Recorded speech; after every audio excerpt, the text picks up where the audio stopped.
आज हम जानेंगे कि महाबली बाली का जन्म कैसे हुआ और उनका अंत कैसे हुआ।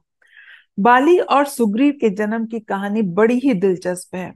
एक सुमेरु नाम का पर्वत था जो कि ब्रह्मा जी का स्थान था।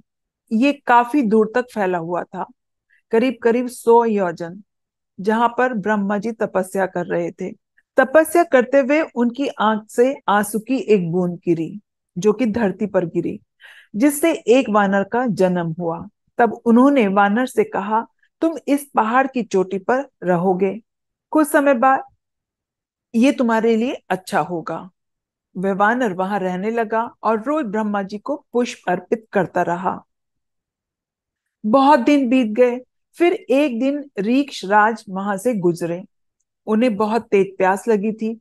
वे तालाब में झुककर पानी पीने लगे। तभी उन्हें एक परछाई दिखाई दी। उन्हें लगा कि उनका कोई दुश्मन है जो उनको मारना चाहता है। ऐसा सोचकर वे तालाब में कूद गए। लेकिन जब वे वहां से बाहर निकले, तब उनका रूप बदल चुका था। अब वो एक खूबसूरत युवती के रूप में बदल गए। उसी वक्त इंद्र और सूर्यदेव वहां से गुजर रहे थे। तब उनकी नजर उस सुंदर युवती पर पड़ी। दोनों उस पर मोहित हो गए। उस समय इंद्र की मणि उस युवती के सिर पर जा गिरी, जिससे एक वानर का जन्म हुआ। क्योंकि उस वानर का जन्म उस युवती के बालों से हुआ था, इसलिए उसका नाम बाली पड़ा। जबकि सूर्य की मणि उस युवती के गले पर जाकर गिर गई, जिस कारण एक और वानर का जन्म हुआ, जो कि सुग्रीव के नाम से जाना गया। इसीलिए वो दोनों एक जैसे दिखते हैं। इंद्र ने बाली को एक सोने का हार दिया, जबकि सूर्य ने सुग्रीव को हनुमान के रूप में एक सच्चा मित्र दिया। इसके बाद वह युवती फिर से ऋक्षराज में बदल गई। इसलिए वे बाली और सुग्रीव दोनों की माँ और पिता दोनों हैं। ऋक्षराज ब्रह्मा जी के पास गए और उन्होंने उन्हें किष्किंधा जाने को कहा। वहां जाकर ऋक्षराज ने अपने बड़े बेटे बाली को वहां का राजा बना दिया। कुछ समय बाद ऋक्षराज की मृत्यु हो गई। एक कथा में ऐसा कहा गया है कि जब समुद्र मंथन हुआ था, तब उसमें 14 मणियों में से कुछ अप्सराएं भी थी। उन्हीं अप्सराओं में से एक थी तारा, जिस पर बाली और सुषेण दोनों मोहित हो गए। वे दोनों समुद्र मंथन में देवताओं का साथ दे रहे थे। बाली तारा के दाएं ओर तथा सुषेण तारा के बाएं ओर थे। तब भगवान विष्णु ने कहा कि विवाह के समय कन्या के दाएं ओर पति और बाएं ओर कन्यादान करने वाला, यानी कि पिता होता है, जिसकी वजह से बाली तारा के पति हुए और सुषेण तारा के पिता बन गए। महाबली बाली के पास 100 हाथियों के बराबर बल था। वह बहुत ही शक्तिशाली था। ऐसा कोई भी योद्धा नहीं था जिसको कि उसने युद्ध में परास्त न किया हो। ऐसा कहा जाता है कि देवराज इंद्र ने बाली को एक हार दिया था, जिसे ब्रह्मा जी ने मंत्र फूंक कर उसे ऐसा वरदान दिया कि जब भी वह इसे पहनकर, यानी कि उस हार को पहनकर युद्ध में जाएगा, तो उसके शत्रु की आधी शक्ति उससे छीनकर बाली को प्राप्त हो जाएगी, जिसके कारण वह और अधिक बलशाली हो जाएगा। उसके पास इतना बल था कि एक बार बाली ने लंकापति रावण को भी अपनी कांख में दबाकर पूरी पृथ्वी में घुमाया था। रावण बाली को मारने के लिए संध्या के समय अपने पुष्पक विमान पर बैठकर गया। उस समय बाली संध्या वंदन कर रहा था। रावण उसके पीछे से वार करने के उद्देश्य से गया।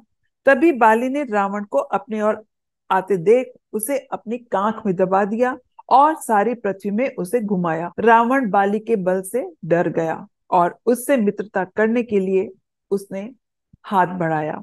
बाली ने उसकी मित्रता स्वीकार कर ली। एक असुर स्त्री माया के दो पुत्र मायावी और दुदुम्बी थे।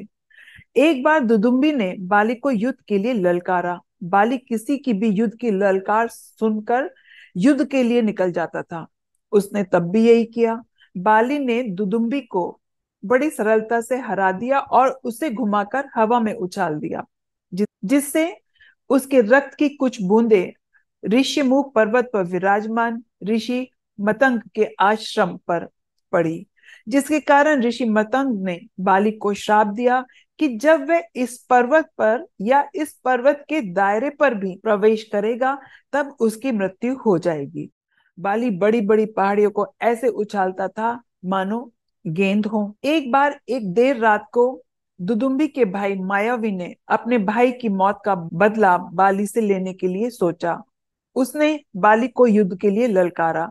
बाली ने उसे समझाया कि तुम वापस लौट जाओ, लेकिन वो नहीं माना। तब बाली और सुग्रीव दोनों उससे युद्ध के लिए चल पड़े। मायावी उनको अपनी ओर आते हुए देखकर जंगल की ओर भागा और भागते भागते वो एक गुफा में जाकर छिप गया। उसके पीछे बाली भी गुफा में जाने लगा।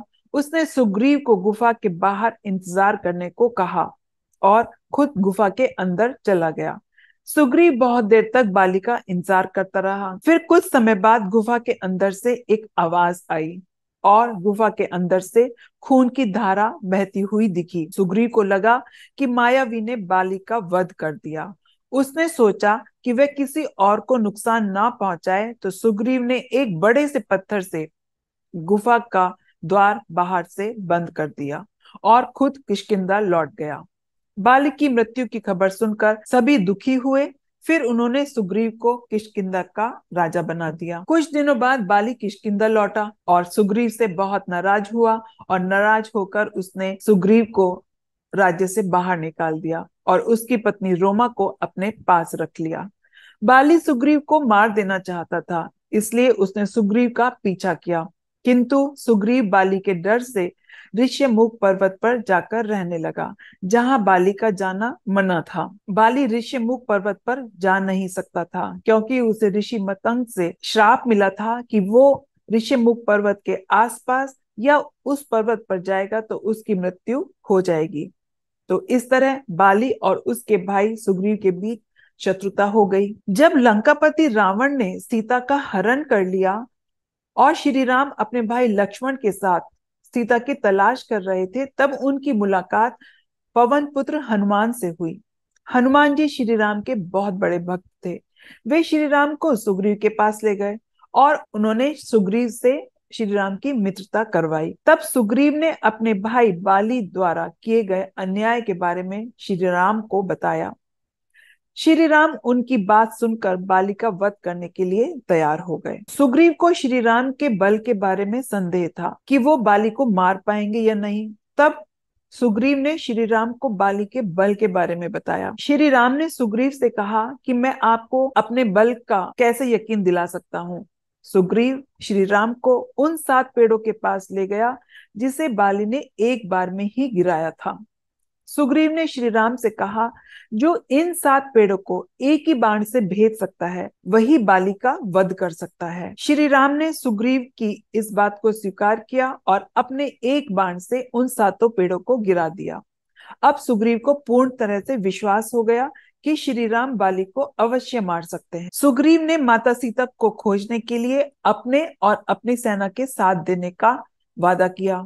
इस तरह श्री राम और सुग्रीव के बीच मित्रता हो गई। श्री राम ने सुग्रीव को बाली से युद्ध करने के लिए चुनौती देने को कहा।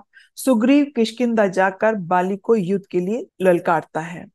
बाली उसकी ललकार सुनकर तुरंत युद्ध करने के लिए आ जाता है। तब सुग्रीव वन की ओर भागता है और श्री राम अपने भाई लक्ष्मण और हनुमान के साथ छिपकर बाली को मारने की योजना बनाते हैं। किंतु बाली और सुग्रीव क्योंकि दोनों एक जैसे दिखाई देते थे, श्री राम बाली को पहचान नहीं पाए और उन्होंने बाण नहीं चलाया। इस युद्ध में सुग्रीव को काफी चोट लगी और वह किसी तरह से अपनी जान बचाकर वहां से भाग। सुग्रीव ने श्री राम से कहा, आपने ऐसा क्यों किया? आपने बाली को मारा क्यों नहीं? तब श्री राम ने कहा, आप दोनों भाई एक जैसे दिखते हैं, मैं बाली को पहचान नहीं पाया, इस कारण उस पर मैंने बाण नहीं चलाया। फिर श्री राम ने सुग्रीव को कहा, तुम एक बार और युद्ध के लिए बाली को ललकारो। और इस बार उन्होंने सुग्रीव को एक फूलों की माला पहनाई। सुग्रीव फिर से बाली को युद्ध के लिए ललकारने लगा। तब बाली ने कहा, तुम कायर हो, आज तो मैं तुम्हारा वध करके ही मारूंगा। ऐसा कहकर दोनों के बीच युद्ध शुरू हो जाता है। श्री राम भी अब बाली को अच्छी तरह पहचान सकते थे। तब उन्होंने छिपकर बाली के ऊपर बाण चला दिया, जिससे वह धरती पर गिर गया और वे सभी उसे देखने चल दिए। बाली के ऊपर बाण चलाने के बाद श्री राम उससे मिलने वहां पहुंचे तो बाली ने सुग्रीव से कहा कि किसने मुझ पर छिपकर वार किया है। तब श्री राम ने बताया कि उन्होंने उस पर वार किया है। बाली ने श्री राम से पूछा, आपने ऐसा क्यों किया? छिपकर वार करना धर्म के खिलाफ है। तब श्री राम ने कहा, तुम्हारा छोटा भाई सुग्रीव तुम्हारे पुत्र के समान है, जिसके साथ तुमने बहुत दुर्व्यवहार किया और अपने भाई की पत्नी पर भी अधिकार कर लिया। तुमने अपने भाई सुग्रीव के ऊपर बहुत से अन्याय किए हैं। यह सब धर्म के खिलाफ है। श्री राम के कथन को सुनकर बाली अपने किए पर बहुत पछताया और बाली ने श्री राम से माफी मांगी। श्री राम ने बाली को वचन दिया कि द्वापर युग में जब वे कृष्ण के रूप में अवतार लेंगे तब वह जारा के रूप में उनकी मृत्यु का कारण बनेगा। उसी समय उसका पुत्र अंगद वहां आया और बाली ने उससे अपने चाचा के साथ रहने और उनकी सेवा करने को कहा। ऐसा कहकर बाली की मृत्यु हो गई। इसके बाद श्री राम ने सुग्रीव को किष्किंधा का राजा बनाया। सुग्रीव ने अपनी पत्नी रोमा को अब वापस पा लिया था।